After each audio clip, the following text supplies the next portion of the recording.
Halo, Assalamualaikum warahmatullahi wabarakatuh. Perkenalkan, nama saya Ahmad Ramzi Sanjaya. Di sini saya akan menjelaskan flowchart tentang sebuah toko menjual dua barang. Jadi, saya akan menjelaskan dulu soalnya. Di sini ada sebuah toko menjual dua barang. Ada barang A dan barang B dengan posisi pembeli yang berbeda, anggota dan non-anggota. Jadi, barang A yang beranggota adalah 5.000, barang A yang non anggota adalah 15.000. Jadi di sini berbeda. Barang B yang beranggota adalah 20.000, sedangkan barang B yang non anggota adalah 70.000. Selain perbedaan anggota dan non anggota, di sini ada total belanja. Total belanja anggota yang lebih dari 150.000 mendapat diskon 10%. Dan total belanja non anggota yang lebih dari 300.000 mendapat diskon 10%. Jadi di sini ada beberapa perbedaan mulai dari barang, keanggotaan, dan juga diskon. Kita buat flowchartnya. Ya, di sini saya membuat flowchartnya di Drawio. Pertama-tama pasti yang dalam flowchart itu adalah mulai. Mulai dilambangkan dengan elips atau lingkaran. Karena lingkaran itu melambangkan mulai dan selesai, istilahnya seperti itulah. Lanjut, setelah mulai, pertama-tama itu pembeli akan memilih barang yang akan dibeli. Kenapa memilih barang? Karena di toko ini menjual dua barang, yaitu lebih dari satu. Jadi kan pembeli itu memilih dulu. Kalau cuma satu barang sih pembeli yang nggak milih. Oh iya, lupa. Di sini untuk proses kita menggunakan bentuk persegi atau persegi panjang. Jadi karena pembeli memilih itu kan sebuah proses. Jadi kita menggunakan persegi panjang. Lanjut, pembeli menyerahkan barang ke kasir untuk membayar. Jadi setelah memilih, kita kan harus menyerahkan ke kasir, nggak langsung bawa pulang. Jadi kita serahkan dulu ke kasir karena menyerahkan barang itu adalah sebuah proses. Jadinya kita menggunakan bentuk persegi atau persegi panjang. Di sini kan karena pembeli itu ada dua jenis, anggota dan non anggota. Jadi kita harus tahu dulu, ini yang beli anggota atau non anggota. Jadi di sini kita ada pilihan. Nah, karena pilihan itu adalah lambangnya belah ketupat, jadi kita buat lambangnya belah ketupat. Apakah pembeli menyerahkan bukti keanggotaan? Jika pembeli menyerahkan bukti keanggotaan, kita lanjut ke kasir. Kasir menginput harga anggota. Jika tidak, kasir menginput harga non anggota. Karena kan kita balik lagi, harga dari anggota dan non anggota itu kan berbeda. Lanjut, kasir menginput harga anggota.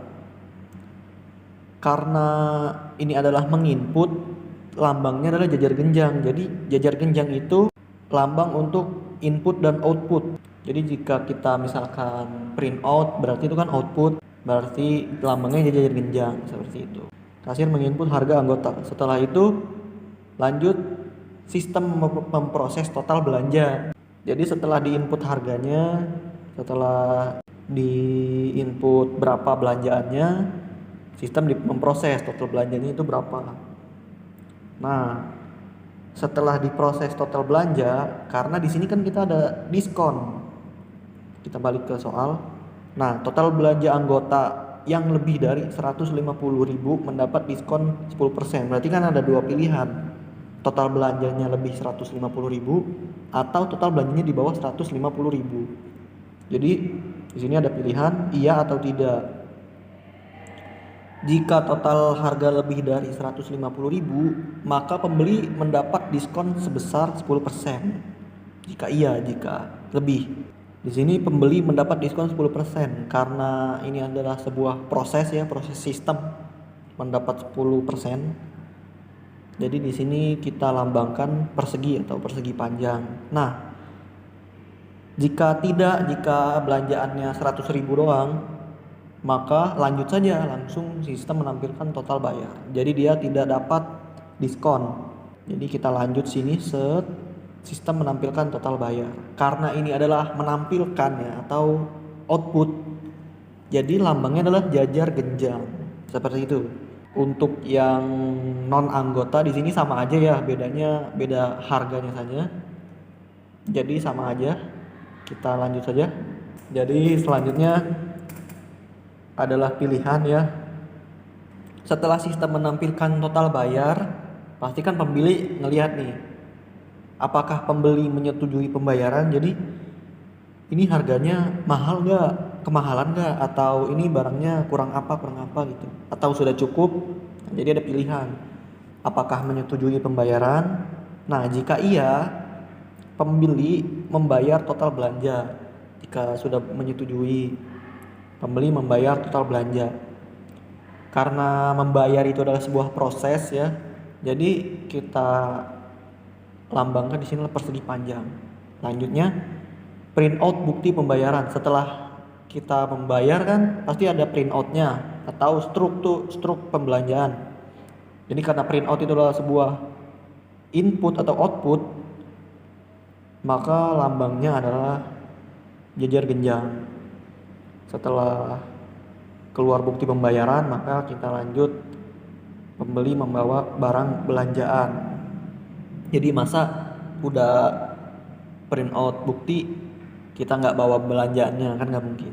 Jadinya kita lanjut membawa barang belanjaan. Karena membawa barang belanjaan itu adalah sebuah proses membawa.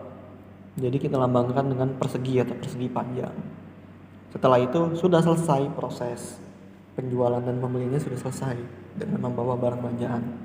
Nah, di sini kan ada apakah pembeli menyetujui pembayaran. Jika tidak menyetujui, ya udah selesai. Kita langsung selesai. Tidak membayar, tidak print out, tidak membawa belanjaan. Seperti itu. Jadi seperti itu penjelasan singkat dari saya.